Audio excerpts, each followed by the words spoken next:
So I recently finished watching the massively popular K-drama Squid Game, and while it's a little flawed in its execution, and I wouldn't say it's my favorite K-drama by any stretch of the imagination, it did have an interesting premise, so I did enjoy watching the series as a whole. I think it also helps that the last recent K-drama I watched was not very good. 박재현, 우리 사귀자. 후회 안 하겠어? 당연히 하겠지. 그 말이라고 하냐? 그래도 해볼게. Now, this isn't a review video, but I did find some of the themes and ideologies of the show to be fairly interesting, in how it targets the way people perceive life based on their financial status, and how that perception changes or is further pushed when in the face of desperation, be it for the prize money or fear of their own lives. For those of you who haven't seen it, the basic premise of Squid Game is as follows. Every year, many individuals, all of whom who are either in debt or under critical financial stress, get invited to play in a set of games that, upon winning all 6, will grant them a huge monetary reward. The caveat is that if they get eliminated in any of the games, they will die, and their prize money then goes to the pool for the remaining players. There are many characters in the show, but we do have a small core cast that, for the sake of those who haven't seen the show, I'll briefly go over. Ji-eun is our main character, an avid gambler who is in constant debt because of it, owing money to both the bank and loan sharks. Because of this, he is divorced and unable to have custody of his beloved daughter, while also being unable to pay for the medical treatments of his ailing mother. This becomes the main driving force for him to join the games. Sang-woo is Gi-eun's old friend, who is incredibly smart and knowledgeable, but unfortunately got into debt by losing all his money when trading. Se-byuk is a North Korean refugee who needs money to take care of her little brother, and also to hire a broker to bring her mother over from North Korea to the south. Ali is an immigrant worker from Pakistan who has a wife and child, but struggles to support them due to his employer refusing to pay the workers their due wages. And finally, Il-nam is a terminally ill old man who joins because he thought he was going to die soon anyway, due to the tumor in his brain. So that's the main cast. From this point on, it will be all spoiler territory, so if you haven't seen the show and are interested in it, please watch it first before watching any part of this video.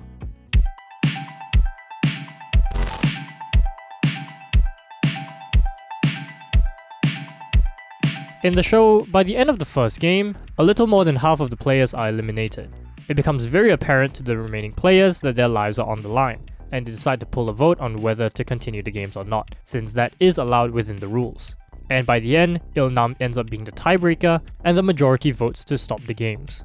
However, when released back into the real world, we are shown that their situation hasn't improved. All of them had personal issues that require money to solve, and so when offered a chance to return to the games, most of them do, meaning they willingly risk losing their lives in the hopes that they survive all the games and fix their problems with the prize money, despite many of them advocating to stop the games after witnessing the atrocities of the first. This drives home the idea that many people are in a lose-lose situation. When faced with crippling debt, they can either face the real world, where they will continue to struggle regardless, or go into the games where they risk their lives but have a small chance of fixing everything should they win. This presents the moral dilemma. Would you rather fix your problems by taking a hard, long path, or risk your life for a mere 6 games but for a huge reward? And in the real world, it is true that many people would take the shortcut. Everyone's always looking for the easy route to success. Neither option is desirable, but it is a choice between two evils. Ji-eun chooses to return to the games after his mother gets ill and requires surgery that he can't afford, and decides to gamble his life on it, not dissimilar to how he constantly gambled prior in the show as a way to earn a quick buck, which is also the same way he got into debt in the first place. It's obvious that gambling, no matter what the type, is generally not in your favor, but when presented with an incredibly tempting reward, people tend to ignore the risk or cost that comes along with it, being blindsided by the chance of success. The price of winning is high, and that's on purpose.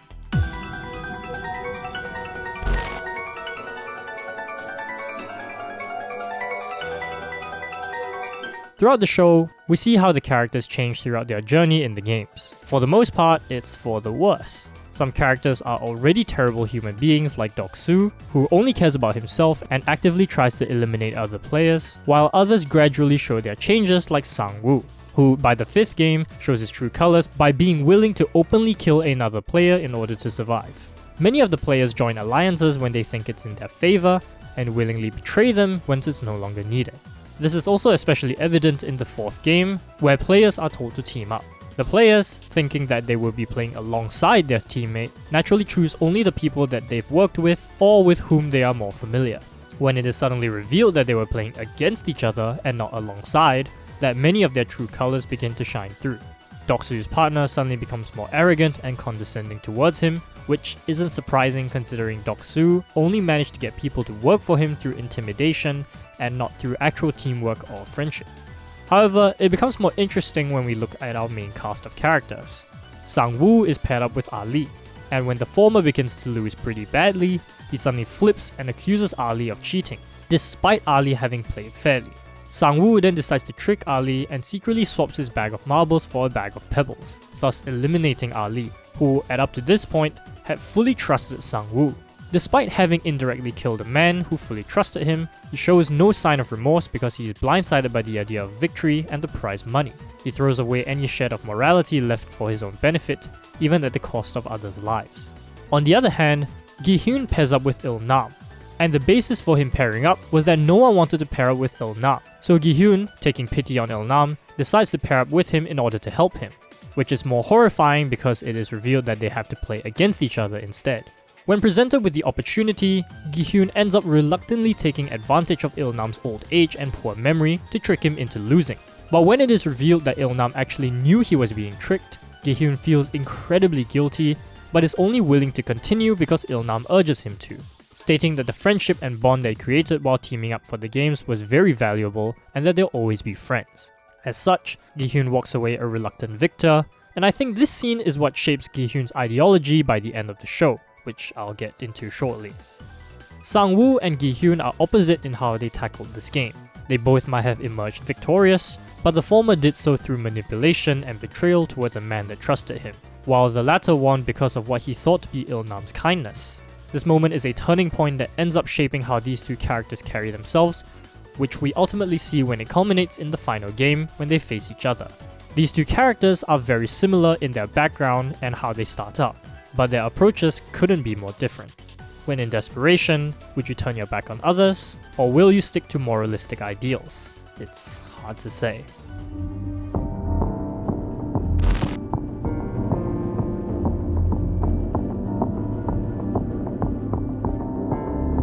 Now, if you watch the series in its entirety, you'll know that Ji-eun ends up winning the games due to Sang-woo committing suicide in the final game. Overridden with guilt and trauma, Ji-eun ends up not spending his earnings of $39 million, instead choosing to stick to his normal life of poverty.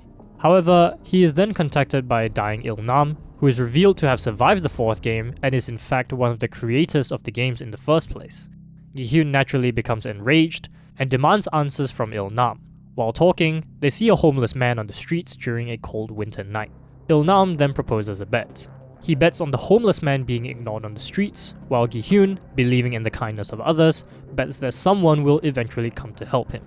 And I think this scene perfectly encapsulates these two characters' ideologies.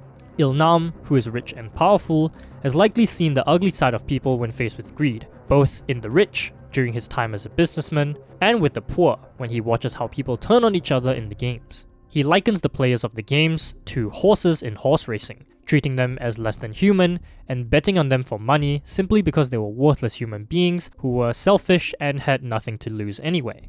Sang-woo was the perfect example of this. A man who was seemingly good, turned greedy and willing to go to extremes to win as a means to an end, eventually not caring about the consequences of his actions.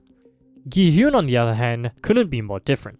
Despite having seen the extremes people go towards during the games, he constantly tries to maintain his moral compass, and never actively tries to hurt anybody up until the very end. It's ironic that the only person he truly betrayed was Il-nam, who actually didn't really matter because he is the creator of the games anyway. Even though he had a big team, he chose to play defensive by building a barricade and trying not to attack others, the polar opposite of Doksu's gang, who were actively trying to kill people whenever they could. But most importantly, the show does indeed show moments of kindness and vulnerability that some of our characters express. Se-byuk starts out cold, but eventually warms up to others, and chose Ji-young as a teammate in the third game, knowing that she was unlikely to be picked due to being a female. She also stops Ji-eun from attempting to kill Sang-woo because she knew he was better than that, even though they both knew that it was the easy way out and were at risk of getting killed by Sang-woo themselves. Ji-eun decides to sacrifice herself to let Se-byuk win the 4th game, knowing that Se-byuk had more at stake than she does. Ali, throughout his games run, has always been a team player and actively helping others, saving Gi-hyun's life in the very first game despite risking his own. And even though now that we know it's fake, the moment of kindness where Il-nam allowed Gi-hyun to continue in the games was probably a huge turning point for him in recognizing the importance of maintaining his morality in the face of desperation. In the end, Gi-hyun wins the bet when a passerby who walked past the homeless man previously had actually gone to get help from nearby police. And I think this wager summarizes the two sides of the coin this show has presented. Some players like Deok-soo or Sang-woo turn on others for a larger prize pool, trading a human life for materialism when that shouldn't even be a comparison, while others like Gi-hyun and Ali help others in order to win together, choosing the harder but more morally correct path. Il-nam has a fundamental flaw in his perception of the players. These people didn't join the games because they were worthless and had nothing to lose, but most of them joined because they had something to lose. They chose to gamble on their lives, yes, but they did so hoping that they could return to solve their issues. Se-byuk had a brother to take care of, Sang-woo wanted to be the son his mother could be proud of, Ali had a child to raise, and Gi-hyun wanted to support both his mother and daughter.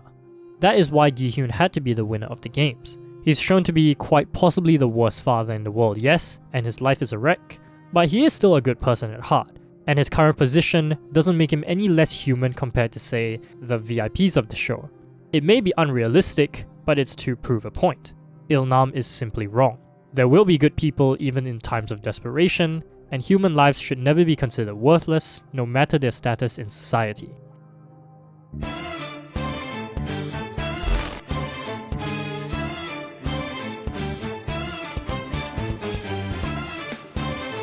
Overall, I enjoyed this show a decent bit. It's not my favourite, but it has its merits, and I like that it's short too. I'm kinda sick of every K-drama being 16 episodes long. I do still have a few issues with it, like how 400 people can go missing every year at the same time and no one bats an eye, or how the cop manages to swim several kilometers to shore overnight and somehow reaching faster than a freaking speedboat, or how a sniper rifle shooting a person would literally also kill the person behind them, but somehow they use magical bullets that don't go through people, or how Gi-hyun decides to forgo seeing his daughter at the end, which makes him an even worse father than he already is, or how Ali somehow cannot feel the shape difference between pebbles and marbles on his chest, or how you expect me to believe the cop's iPhone 7 doesn't run out of battery over the course of a few days. You know how small the battery on the iPhone 7 is, or how Il-nam definitely had a high chance of dying throughout Walmart. But I digress. This is a short and sweet show that I think is worth watching, and if you for some reason watch this video without watching the show, I still recommend checking it out anyway. This was a pretty good filler show while waiting for a K-drama that I'm actually excited for. Anyways, thanks for watching. Bye!